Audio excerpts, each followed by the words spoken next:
नए साल में बीजेपी कार्यकर्ताओं को मिल सकता है दायित्व। बीजेपी प्रदेश अध्यक्ष भट्ट ने दिए संकेत। प्रदेश प्रभारी से चर्चा के बाद सरकार को सौंपी जाएगी सूची।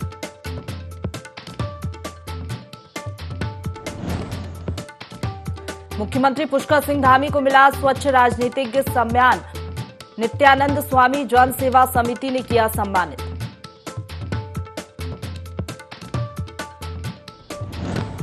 राज्यपाल जनरल गुरमीत सिंह ने सुशासन दिवस की श्रृंखला में राजभवन के 25 अधिकारियों और कर्मचारियों को किया सम्मानित। उत्कृष्ट कार्यों के लिए दिया गया सम्मान।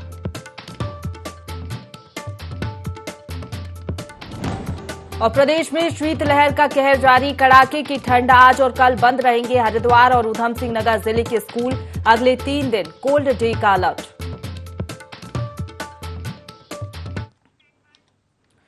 नमस्कार, देवभूमि लाइव देख रहे हैं आप। आपके साथ मैं हूं प्रशंसा। बुलेटिन की शुरुआत करेंगे देहरादून की बड़ी खबर के साथ, जहां बीजेपी संगठन से जुड़ी ये बड़ी खबर आपको बता रहे हैं। नए साल में बीजेपी कार्यकर्ताओं को दायित्व मिल सकते हैं। बीजेपी प्रदेश अध्यक्ष महेंद्र भट्ट ने संकेत दिए हैं। प्रदेश प्रभारी से चर्चा कर सरकार को सूची सौंपी जाएगी। मंडल अध्यक्षों की तलाश के लिए 70 विधानसभा में प्रभारी नियुक्त किए जाएंगे। तो बड़ी खबर देहरादून से बता रहे बीजेपी संगठन से जुड़ी ये बड़ी खबर है। नए साल में बीजेपी कार्यकर्ताओं को दायित्व मिल सकते हैं। बीजेपी प्रदेश अध्यक्ष महेंद्र भट्ट ने इसके संकेत दिए हैं। प्रदेश प्रभारी से चर्चा कर सरकार को इसकी सूची सौंपी जाएगी। तो मंडल अध्यक्षों की तलाश के लिए 70 विधानसभा में प्रभारी नियुक्त किए जाएंगे। तो देखिए, नए साल के साथ नए बदलाव भी हमें देखने को मिलेंगे। बीजेपी संगठन में बड़ी खबर बता रहे हैं। नए साल में बीजेपी कार्यकर्ताओं को दायित्व मिल सकते हैं। बीजेपी प्रदेश अध्यक्ष महेंद्र भट्ट ने इसके संकेत दिए। प्रदेश प्रभारी से चर्चा कर सरकार को सूची सौंपी जाएगी। मंडल अध्यक्षों की तलाश के लिए 70 विधानसभा में प्रभारी नियुक्त किए जाएंगे।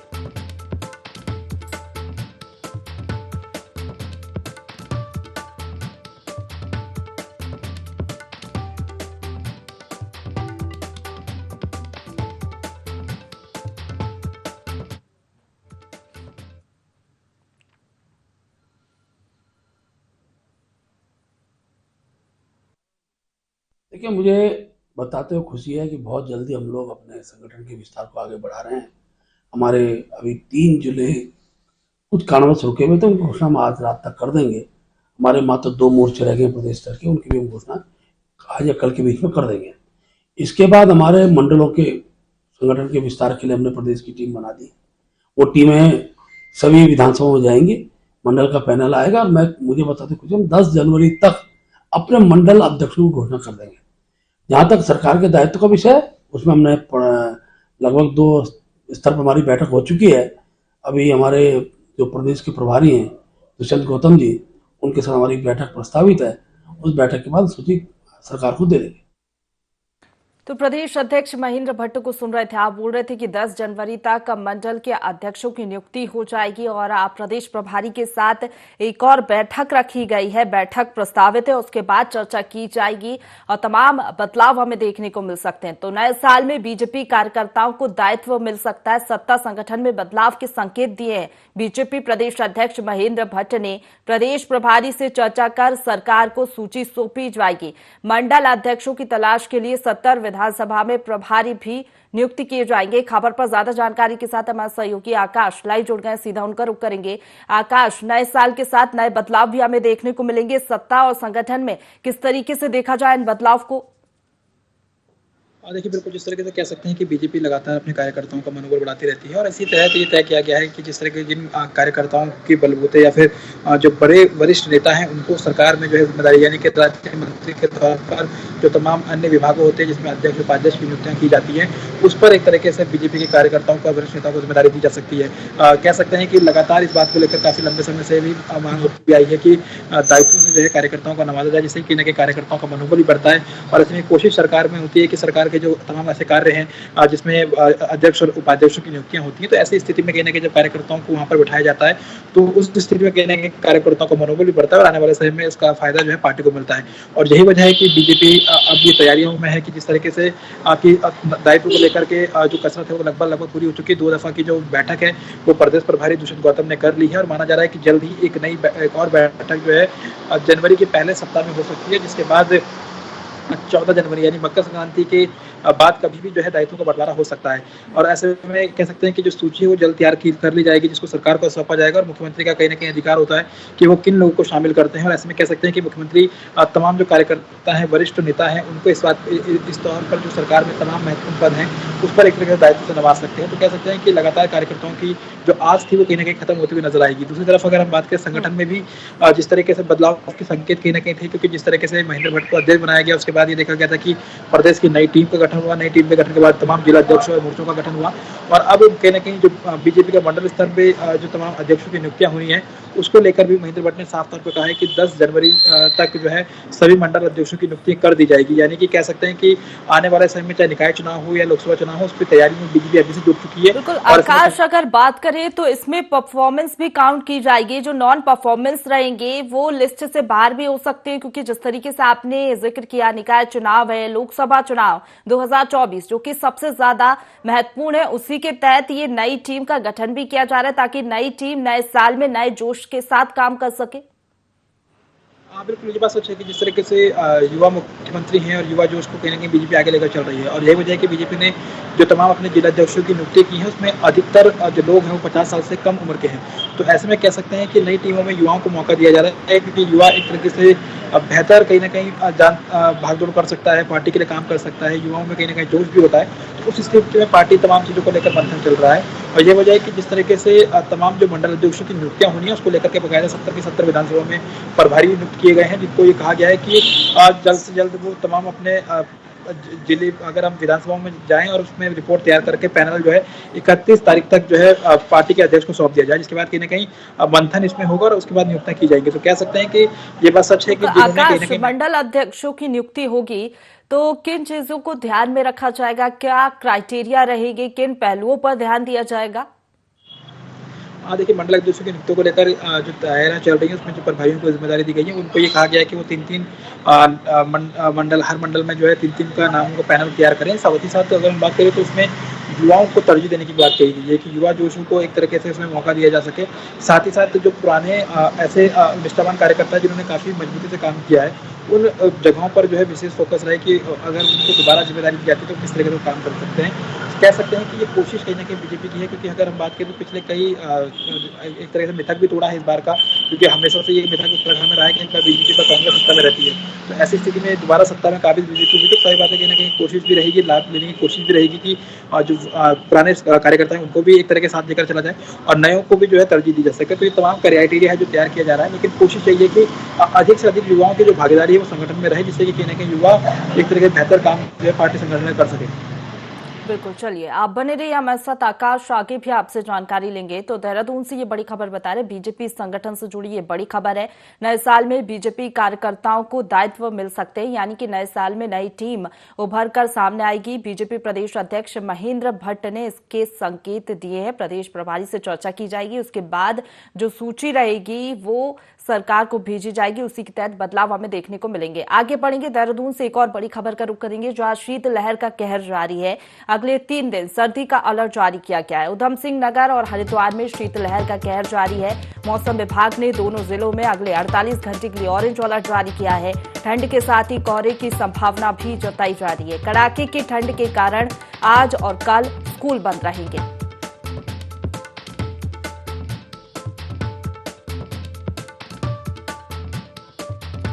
खबर पर ज्यादा जानकारी के साथ हमारे सहयोगी आकाश लाइव बने, उनका रुख करेंगे। आकाश, शीतलहर का कहर जारी है, ऐसे में जनजीवन अस्त व्यस्त भी हो रहा है। एहतियात के तौर पर बच्चों के स्कूल बंद किए गए हैं आज और कल के लिए। देखिए, बिल्कुल जिस तरह से मौसम विभाग ने ये अलर्ट जारी किया है कि 2 जिले हरिद्वार और उधम सिंह नगर जिले में येलो अलर्ट पहले जारी किया गया था और ऑरेंज अलर्ट जारी कर दिया गया है और कहा गया है कि इन दोनों जिलों में अधिकतर जो शीतलहर है वो देखने को मिल सकती है। देहरादून की अगर खासतौर पर बात करें तो देहरादून में भी जो ठंड की शीतलहर है उसका प्रकोप देखने को मिलेगा। साथ ही साथ मैदानी इलाकों में कहीं न कहीं जो कोहरा है उसके एक तरीके से घने कोहरे के छाने की जो है संभावना जताई गई है। और यही वजह है कि देहरादून में अगर हम आज सुबह की बात भी करें तो सुबह से ही कई ऐसे इलाके हैं जहाँ पर जो है कोहरे का देखा गया है। और साथ ही साथ अगर बात करें तो अगले 48 घंटों के लिए मौसम विभाग ने जो अलर्ट जारी किया है उसमें सीधे तौर पर कहा गया है कि कड़ाके की ठंड के साथ ही शीतलहर जो है देखने को मिल सकती है। उसकी वजह से चाहे उधम सिंह नगर हो या हरिद्वार जिला हो, दोनों ही जिलाधिकारियों ने और मुख्य शिक्षा अधिकारियों ने तय किया है कि स्कूल के बच्चों की छुट्टी जो है वो एक तरह से घोषित की गई। इसमें तमाम 12वीं तक के स्कूल हों, कॉलेजेस हों, इसके अलावा आंगनबाड़ी हो, सभी को बंद रखने का ऐलान जो है किया गया है। तो कह सकते हैं कि लगातार जो ठंड का कहर है वो कहीं न कहीं देखने को मिल रहा है। पहाड़ी इलाकों में जिस तरीके से उम्मीद थी कि बर्फबारी देखने को मिल सकती है, लेकिन कह सकते हैं कि उस तरीके की बर्फबारी तो अभी फिलहाल हुई नहीं है। इक्का दुक्का इलाकों में कहीं न कहीं बर्फबारी देखने को मिली है हल्की-फुल्की, लेकिन निश्चित तौर पर कहने कि मौसम विभाग का अनुमान है कि आने वाले समय में जो बर्फबारी है वो उत्तराखंड में देखने को मिल सकती है। और साथ ही साथ जिस तरीके से मैदानी क्षेत्र है वहाँ पर घने कोहरे छाने की संभावना जताई गई है। और ऐसे में कह सकते हैं कि मौसम विभाग के अलर्ट के बाद ही प्रशासन भी अलर्ट है, तमाम जगहों पर अलाव की व्यवस्था भी की जा रही है। साथ ही साथ लोगों से भी अपील की जा रही है कि जिन जगहों पर इस तरीके का अलर्ट जारी किया गया है वहाँ पर लोग जो है सावधानी बरतें। बिल्कुल आकाश, कह सकते हैं आने वाले में ठंड और भी ज्यादा बढ़ेगी जिस तरीके से आपने बताया। अभी उधम सिंह और हरिद्वार में शीतलहर का कहर जारी है, लेकिन आगामी दिनों में जो और कई पहाड़ी इलाके हैं वहां पर शीतलहर का कहर जारी रह सकता है और मौसम विभाग वहां पर भी अलर्ट जारी कर सकता है। देखिए बिल्कुल जिस तरह मौसम विभाग ने ये अनुमान लगाया कि इस तरीके के अंदेशा जताया जा रहा है कि इन दो जगहों पर उधम सिंह और हरिद्वार में तो शीतलहर का कहर जो है शुरू हो चुका है और तमाम जगहों पर छुट्टी भी घोषित कर दी गई है। लेकिन उम्मीद यह है कि पहाड़ी क्षेत्रों में, क्योंकि अधिकतर देखा जाता रहा है कि दिसंबर में एक तरीके से जो पहाड़ी क्षेत्र हैं वहाँ पर बर्फबारी जो है देखने को मिलती है, लेकिन इस बार कहीं न कहीं वो बर्फबारी इस तरह की देखने को नहीं मिली है। और ऐसे में कह सकते हैं कि उम्मीद जताई जा रही है कि जल्द ही आने वाले 4-5 दिनों में पहाड़ी जो क्षेत्र है वहाँ पर बर्फबारी हो सकती है और उसके बाद कहीं न कहीं जो ठंड है वो एक तरीके से और बढ़ती हुई दिखाई देगी। और साथ ही साथ जब कह सकते हैं कि जब पहाड़ी क्षेत्रों में बर्फबारी होती है उसका बाद में जब पिघलती है तो सही बात है कि जो मैदानी क्षेत्र है वहाँ पर ठंड जो है वो और बढ़ जाती है। तो ऐसी स्थिति में कहीं न कहीं कह सकते हैं कि प्रशासन भी कहीं न कहीं मुस्तैद है और ये वजह है कि उम्मीद जताई जा रही है कि जल्द ही जो लोग उत्तराखंड का, अगर हम बात करें पर्यटकों के लिहाज से तो उत्तराखंड काफ़ी अच्छा रहने वाला है, क्योंकि जिस तरीके से नए साल पर भी लोग यहाँ पर आ रहे हैं।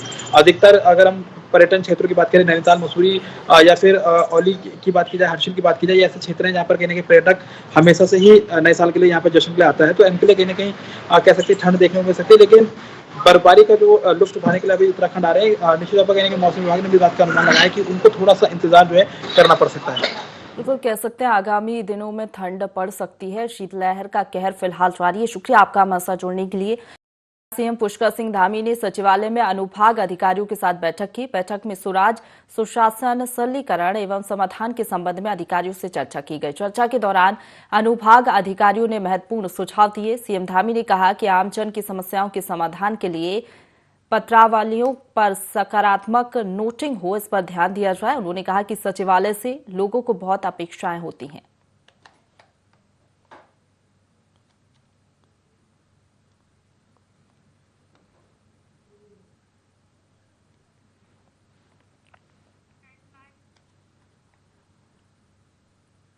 अगली खबर का रुख करेंगे, जहां मुख्यमंत्री पुष्कर सिंह धामी को नित्यानंद स्वामी जन सेवा समिति ने स्वच्छ राजनीतिज्ञ सम्मान 2022 से सम्मानित किया। मुख्यमंत्री आवास स्थित मुख्य सेवक सदन में नित्यानंद स्वामी की 94वीं जयंती पर मुख्यमंत्री को सम्मानित किया गया। साथ ही संगीत, शिक्षा, उद्योग, चिकित्सा एवं सांस्कृतिक संपदा से जुड़े 5 लोगों को उत्तराखंड गौरव से सम्मानित किया गया। देश के पहले मुख्यमंत्री रहे नित्यानंद स्वामी को नमन करते हुए मुख्यमंत्री पुष्कर सिंह धामी ने कहा कि समाज के अंतिम पायदान पर खड़े व्यक्ति तक सेवा प्रदान करने की उनकी संकल्पबद्धता अभूतपूर्व थी। एक वकील के रूप में हो या सामाजिक कार्यकर्ता के रूप में हो या फिर एक मुख्यमंत्री के रूप में, उनका जीवन हम सभी के लिए एक प्रेरणा पुंज के समान है। मुख्यमंत्री ने कहा कि उत्तराखंड के प्रथम मुख्यमंत्री होते हुए उन्होंने अंत्योदय के विचार को अपने कार्यों के माध्यम से सिद्ध किया।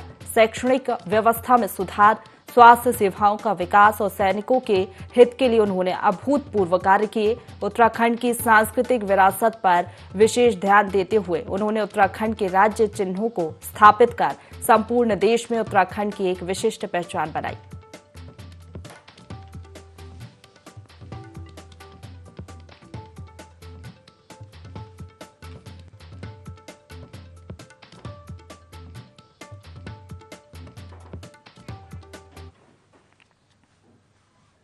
आगे बढ़ेंगे। मुख्यमंत्री पुष्कर सिंह धामी से सचिवालय में अखिल गढ़वाल सभा और कूर्मांचल सांस्कृतिक कल्याण परिषद के पदाधिकारियों ने भेंट की। उन्होंने लोक पर्व हरेला और इगास को राज्य के अवकाश की सूची में सम्मिलित किए जाने पर मुख्यमंत्री का आभार व्यक्त किया। मुख्यमंत्री ने कहा कि हमारे लोक पर्व हमारी सांस्कृतिक विरासत की पहचान है।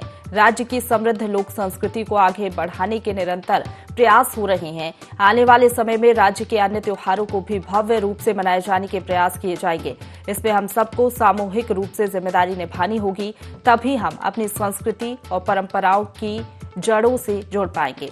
अखिल गढ़वाल सभा के अध्यक्ष रोशन धसवाना और कूर्मांचल सांस्कृतिक कल्याण परिषद के अध्यक्ष कमल सिंह रजवार ने मुख्यमंत्री को नव वर्ष की शुभकामनाएं देते हुए कहा कि उनके कार्यकाल में किए जा रहे जन भावना से जुड़े हुए कार्यों को प्रमुखता और शीघ्रता से अमल किए जाने से सरकार के प्रति एक विश्वास और सहयोग का भाव जागृत हो रहा है।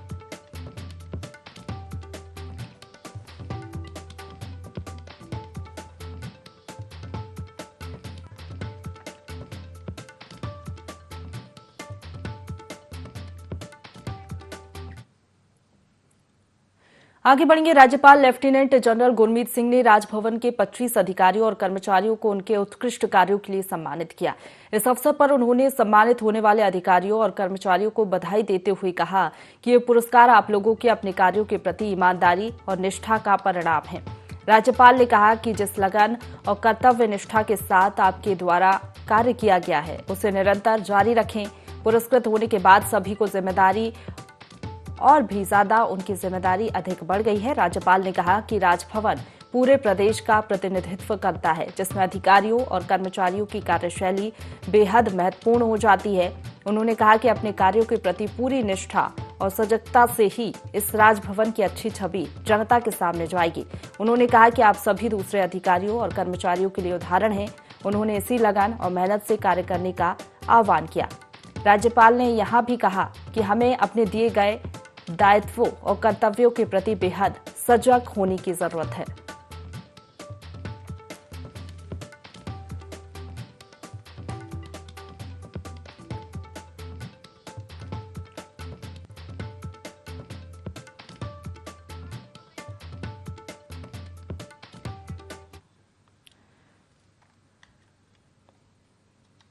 तो आगे बढ़ेंगे। खटीमा के पचपेड़ा कंचनपुरी में ग्रामीणों ने तहसीलदार को ज्ञापन सौंपकर सरकारी नाले से अतिक्रमण हटवाने की मांग की। दरअसल गांव में स्थित सरकारी नाले से गंदा पानी और बरसात के पानी की निकासी होती थी, जिसको गांव के ही कुछ लोगों ने अतिक्रमण कर अवरुद्ध कर दिया, जिससे अब गंदा पानी सड़क पर और फसलों में जाकर नुकसान पहुंचा रहा है, जिससे ग्रामीणों में भारी आक्रोश है।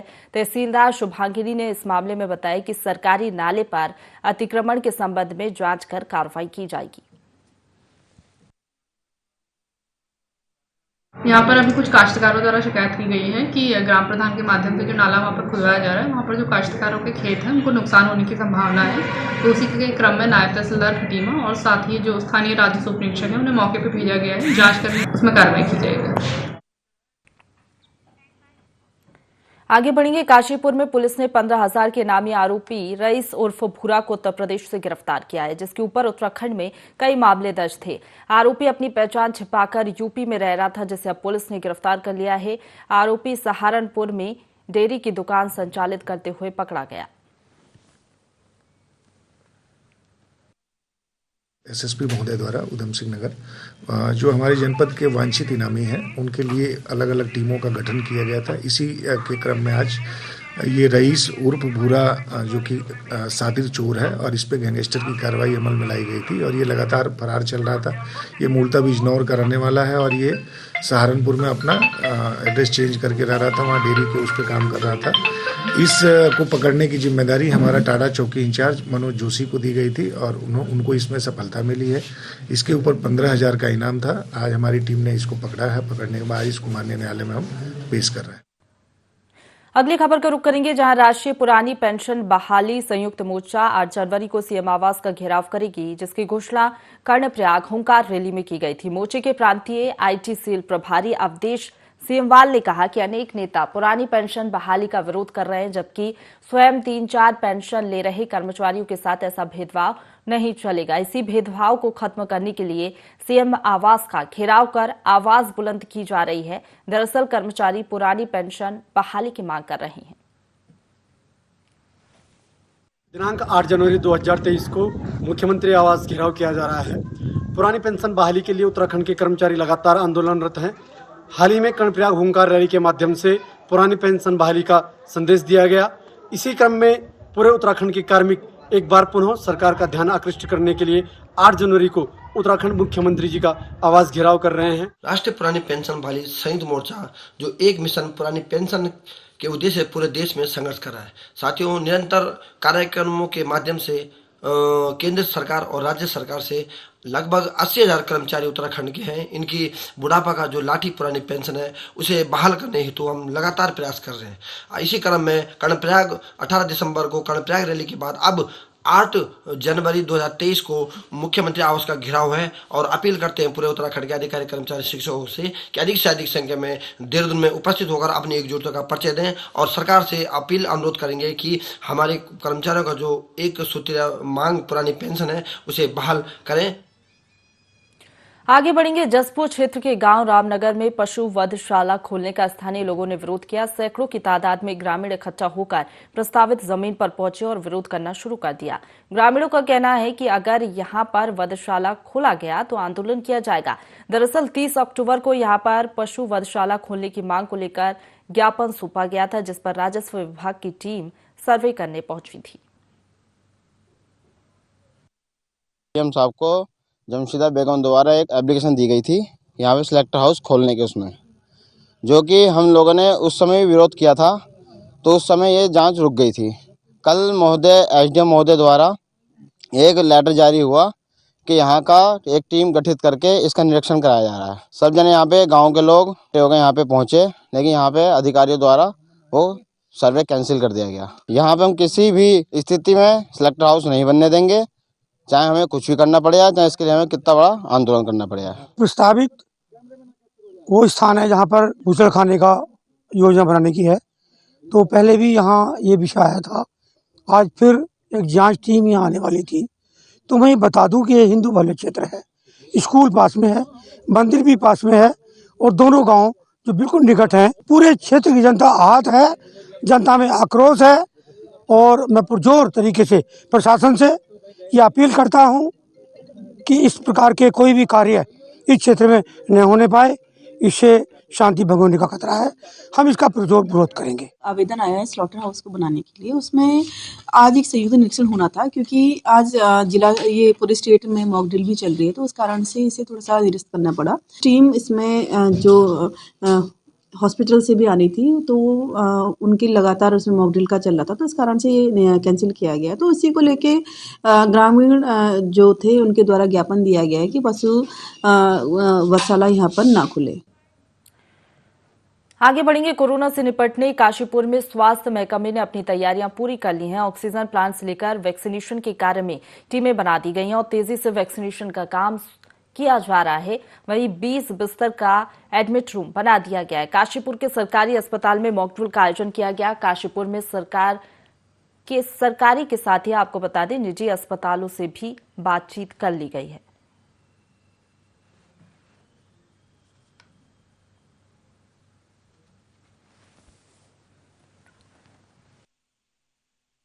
कुछ कंट्रीज में कोविड का फिर से मतलब एपिडेमिक एक बड़े स्केल पे, लार्ज स्केल पे हो रहा है, जैसे चाइना है, जापान है, कोरिया से।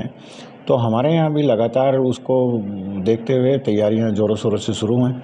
आज मॉक ड्रिल भी है पूरे देश में और वैक्सीनेशन और जितने भी मेडिसिन हैं वो सब तैयार हमें रखने हैं, सारी हमारे पास हैं। वेंटिलेटर्स, ऑक्सीजन, ये सब हमें इंटैक्ट रखना है। देश के अंदर एक बार फिर कोरोना ने अपनी दस्तक देनी शुरू कर दी है, जिसके बाद केंद्र सरकार हो या फिर राज्य सरकार लगातार एडवाइजरी जारी कर रही, स्वास्थ्य महकमा को अलर्ट रहने के लिए निर्देश जारी कर दिए, जिसके बाद काशीपुर में भी स्वास्थ्य महकमा अलर्ट दिखाई दे रहा है। और लगातार स्वास्थ्य महकमे की अगर बात करी जाए तो काशीपुर के तो लगातार जिस तरीके से स्वास्थ्य महकमा ऑक्सीजन प्लांट हो या फिर कोविड के मरीजों को एडमिट करने की व्यवस्था पूर्णतः कर ली गई है और साथ ही वैक्सीनेशन का काम स्वास्थ्य विभाग द्वारा कराया जा रहा है। बस अब देखने वाली बात होगी कि केंद्र सरकार और राज्य सरकार की ये कोशिशें कितना रंग लाती हैं और कोविड पर कोरोना वायरस पर कितना असर लाती है और कितना कंट्रोल कर पाती हैं। अजहर मलिक, काशीपुर। इसी के साथ बुलेटिन में फिलहाल इतना ही। खबरों का सिलसिला लगातार जारी है, आप बने रहिए हमारे साथ।